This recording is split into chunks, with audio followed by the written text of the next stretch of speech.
All right, what do we got? We've got this new CB radio over here, man. Oh, wow.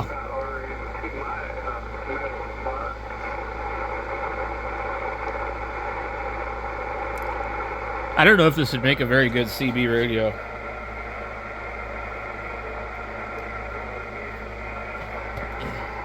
Wouldn't it be more fun to like take a Cobra 29 and like some kind of like 2-pill MRF amp and just run that instead? I think that would be more fun. Like, yeah, who wants to run a HF radio on CB? Like, it's gonna sound like crap on AM. Now, for me, I could see the attraction of talking on CB radio because back in Seattle in the Everett, Washington area, there was a lot of people on Channel 8, and there still is, and they just get on there and they just talk. You know, they almost kind of sound like a bunch of people on a 2-meter repeater sometimes. And a lot of them are hams, and they don't really have to worry about anything, and they can kind of goof around and have fun, and you know. And you're on AM, not sideband. I just don't really like sideband for local rag chew.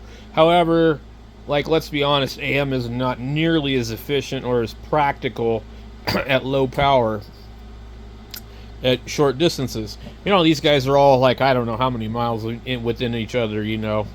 Some of them are actually, you know, got pretty massive antennas, and they're far away.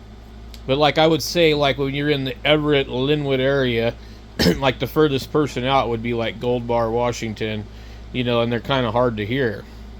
You know, you'd have like people in Marysville, Lake Stevens, and you wouldn't hear anybody from West Seattle or anything like that.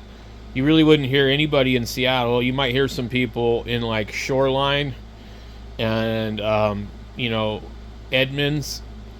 And so I don't know what kind of square mileage that is, what kind of footprint that is, but not real far. I mean, not nearly like what you're going to get on 80 meters.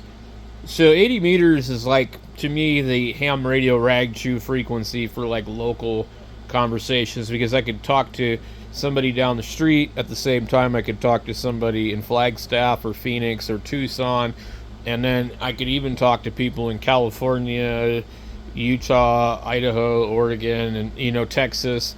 It really, really blankets a large area and includes local communication. So I think like that's like the best band.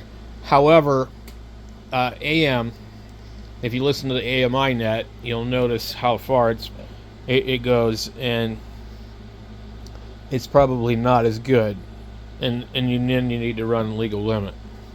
So, but honestly, if I was to talk on CB, I would not want to be on sideband, so that makes a ham radio useless. You need a CB. Because I don't know of too many ham radios that sound better than a Cobra 29 on AM. I just don't. But if you're a sideband operator on 11 meters, then yeah, by all means, you would definitely want, especially with the price of the sideband radios, you'd be crazy to use an actual CB radio, because they don't stay on frequency, and they're just not as good. But I mean, it's illegal, so you're just not supposed to do it. And so anyway, I don't do it. I don't hardly talk to anybody on ham radio these days, and I definitely don't talk to anybody on CB. When I used to do a lot of driving, I would keep like a Lincoln radio in the truck, and I could switch back and forth between 11 and 10 and 12, and that was good. So you actually, like, I think if you're traveling, I think a CB radio is definitely a good thing to have in your vehicle, because I think the West Coast, I think, is like CB is pretty much dead if you're not on I-5 or something like that. But I think if you were to drive like across the country off Interstate 40, I think that probably, you know, would come in handy. And I think that a lot more people use CB radio on the East Coast. But like locally, there's nobody on the radio here. There's every once in a while I hear like one or two people, but there isn't like a regular like group of people.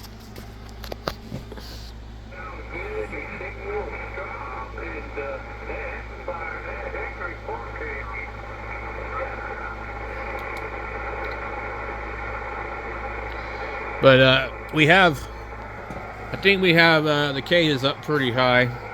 I think we have another solar flare. I see 27 things reported on 10 meters.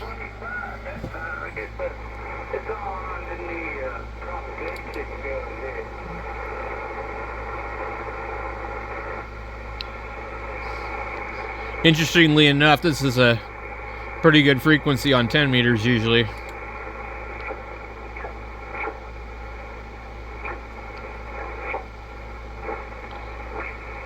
You know, I want to see something here real quick, because I think this radio is off frequency when you get to 10 meters. Let me get onto the dummy load, and let's go to 28.385 upper side band.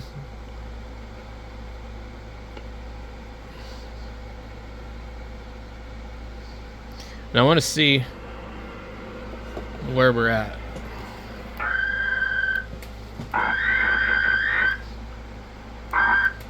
Test 1, 2, 3, 4. Wow.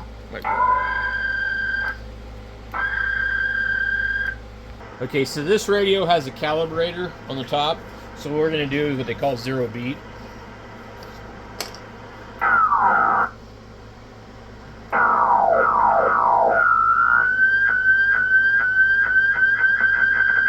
So as that beat goes faster and faster, you're wrong direction.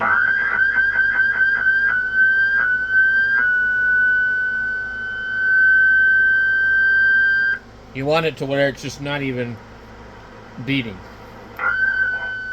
1, 2, 3, 4.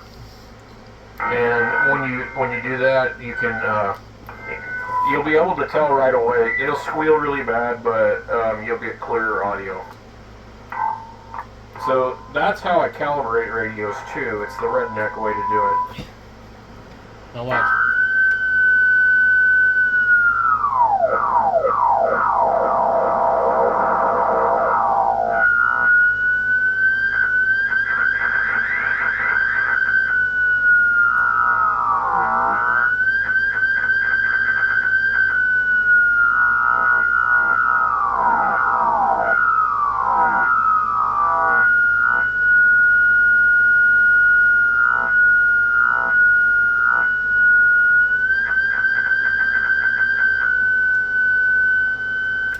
So now what we want to do is go to a different band.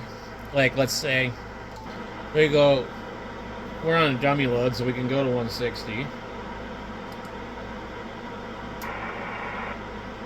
Okay, let's go 1.808. Okay, let's go 1930, just because.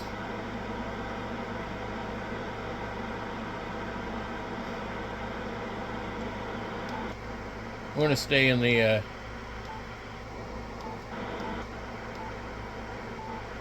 okay, 1930. So the lowest band to the highest band, and I bet you it's going to be off.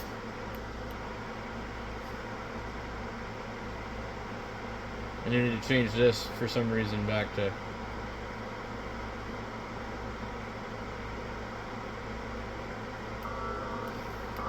1, 2, 3, 4. 1, 2, 3, 4.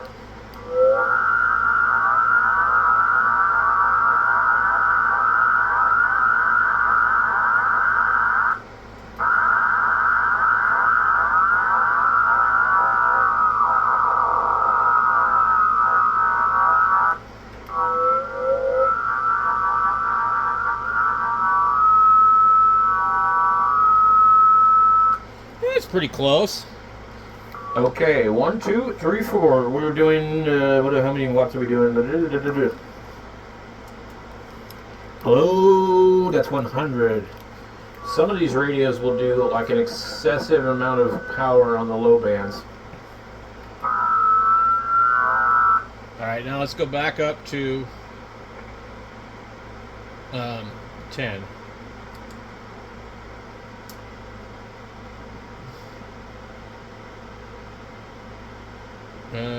It puts us on 28,930, which I don't really want to be on. We'll do 28,385. Let's see. Quickly change this thing. 385.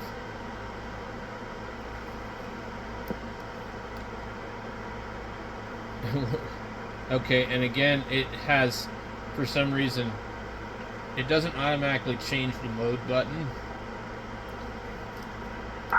1, 2, 3, 4.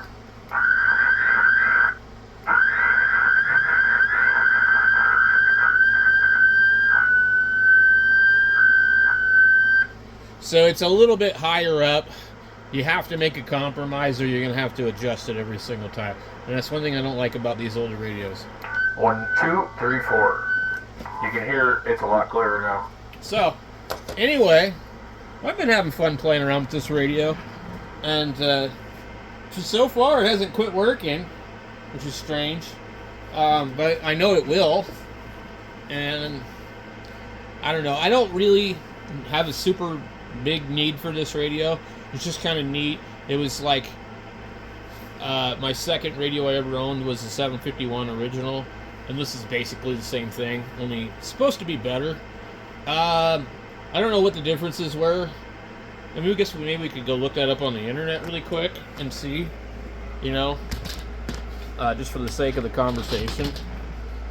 It's just a great radio with a quadruple conversion receiver, and you can usually get them for relatively cheap because nobody wants them, but then again, you're immediately going to need to buy that $100 Pyx board if you want to keep it, because if your battery dies on you and you don't know that it's low, then you're going to be screwed. And the procedure for changing the battery in the manual says to take like a laboratory power supply and apply 3 volts or whatever a lithium battery puts out to it as you unsolder the coin cell and replace it with a new one.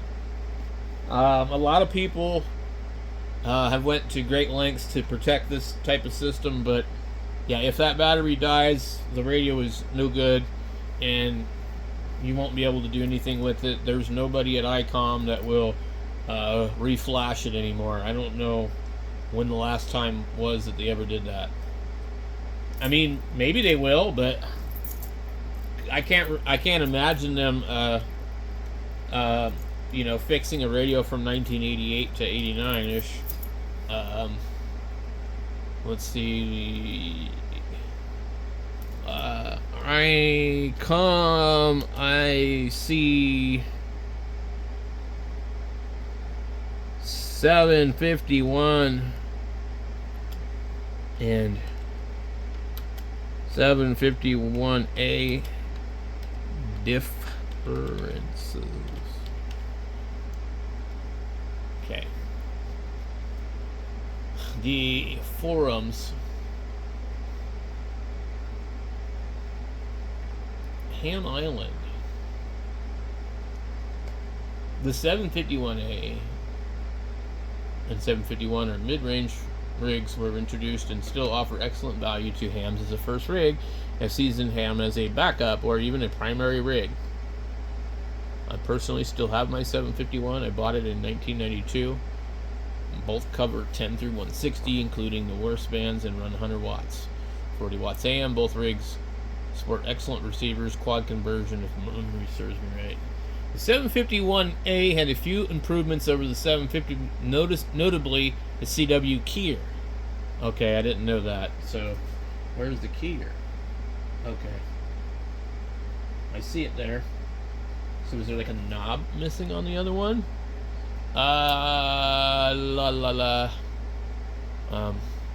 Both were available with optional internal switching power supplies.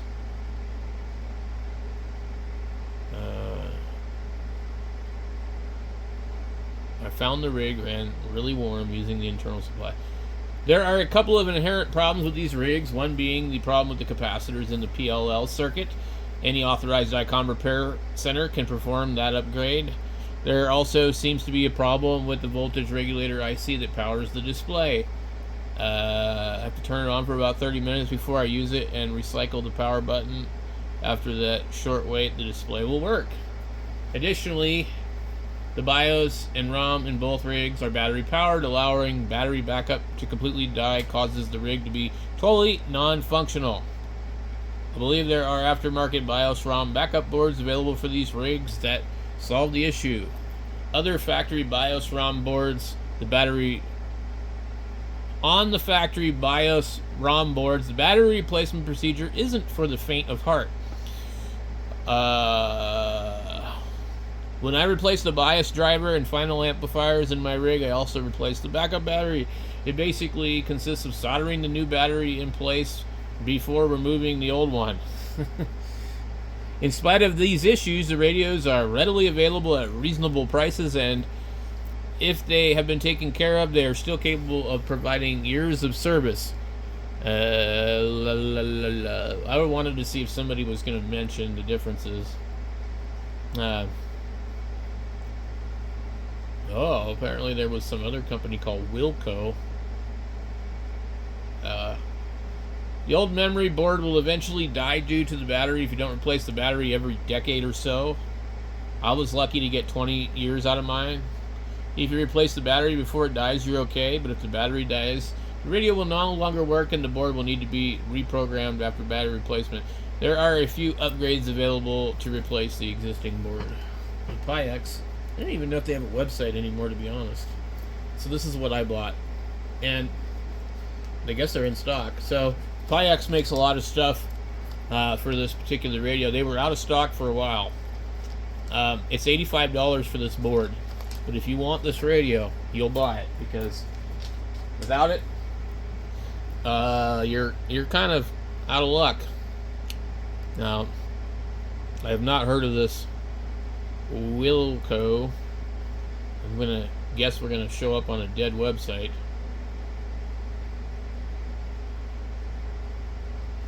What the hell is this? It certainly doesn't look like anything related to that. And then we what's this? We're having trouble finding that site. So these two other ones that used to be available. Let's see if we can find this. Out of curiosity, I never knew there was something else that even existed. So I had one of these radios like 10 years ago, and actually longer than that. And none of this was even around there. But here we go. We have found something. And there's certainly one on eBay. And that's obviously the eBay one. It looks a little bit complicated. How much they want for it? Was the 745 also? I know the 271 and the 471 were in this boat. I don't see the picture though. $174.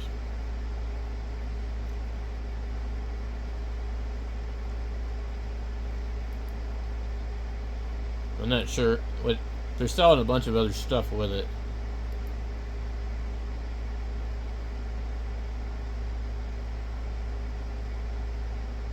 Yeah.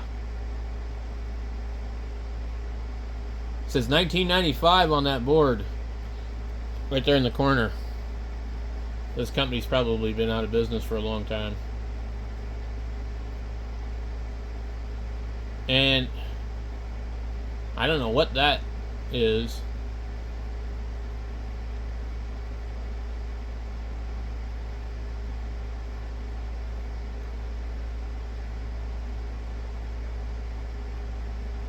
Huh.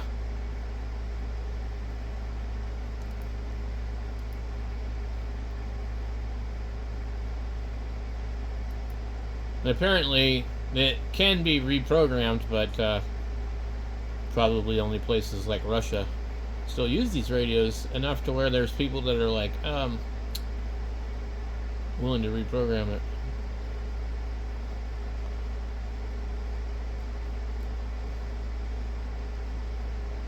So there's if you know how to program this thing, the bin file is out there somewhere.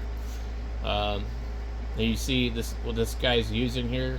You would need a very old computer to do this if you had this equipment. And he's got a parallel cable. Here's the bin file. Now I don't know why he has 761 because that one's not volatile.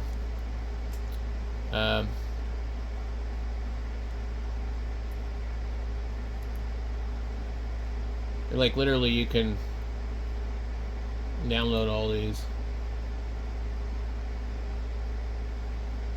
I don't know what the different ones are. I want to have them on here because I guarantee eventually you won't be able to get these. I'll store them away on my computer. Somebody would like, hey, you need that. I'm like, I have it. So I don't think you can buy this thing.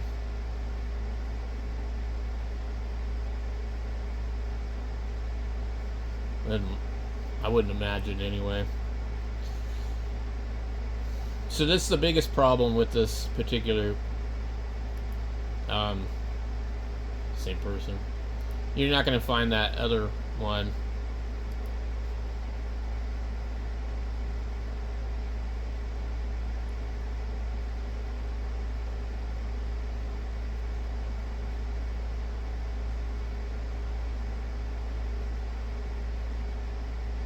Let's see here.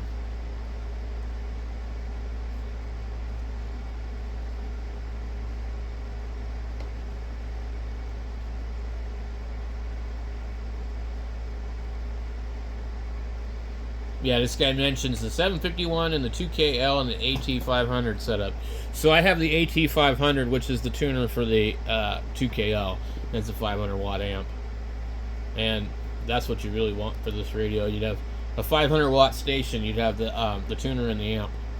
So for me, like if I continue to have room to store stupid stuff, I probably would keep this radio and then just check the battery every so often and look for the amplifier at some point. But I don't really know what the differences are. And there's the 761 and the 765, and those are really leaps and bounds ahead of this radio. But they're really hard to find. I had a 761, and it had some wonky problems also. But there was a 761 on Craigslist like maybe a year or two ago. It was like for $350, and it was down in Tucson or Yuma. And I really should have went and got it, but I didn't. So, anyway,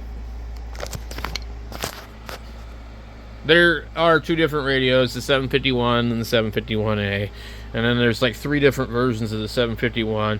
There's one with IF shift, there's one with PBT, there's one that has the new logo, there's one that has the old logo. So, anyway.